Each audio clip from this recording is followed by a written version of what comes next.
Planting seeds, piece of cake. All you need is a few containers, which are mostly filled up with tightly compacted compost or potting soil. And the reason you want it really tightly compacted is so that your seeds have the best possible insulation when you plant them. This is also a great opportunity for recycling.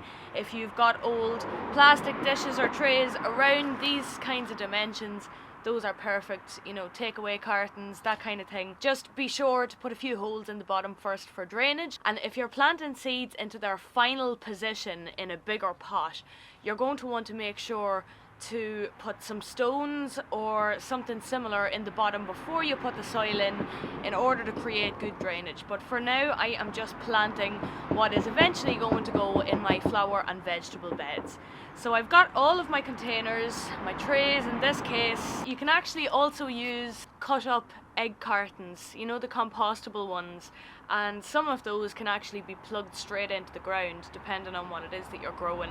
So for most things, the instructions are going to tell you to sow them thinly on the surface of the soil, which is what all of these species that I'm planting also require. So you just basically sprinkle them onto the surface, not too thickly, and then you take a handful of soil and cover each one over lightly.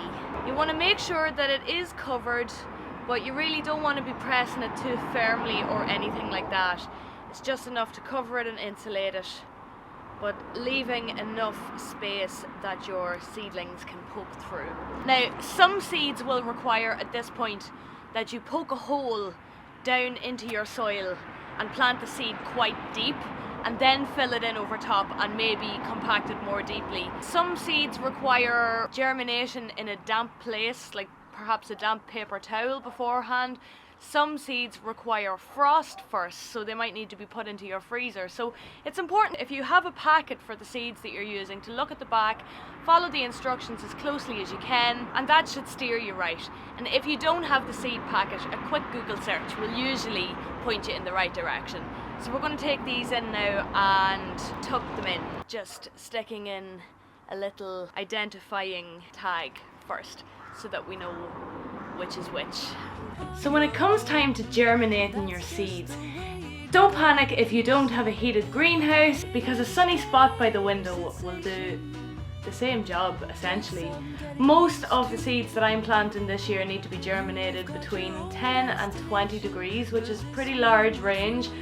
But I find that just putting them in here and putting a cover over them, either clear plastic or glass. I mean, this is another thing you can use upturned Chinese takeaway cartons for.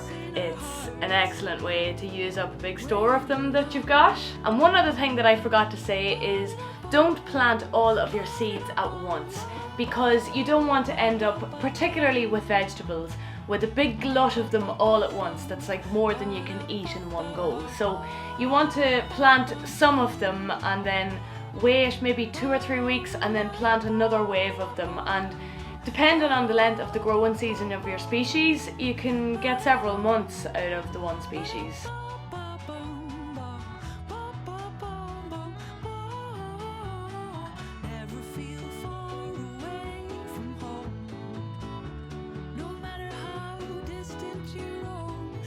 And then obviously, once the seedlings get to a certain height, you're going to want to stop covering them and give them space to grow.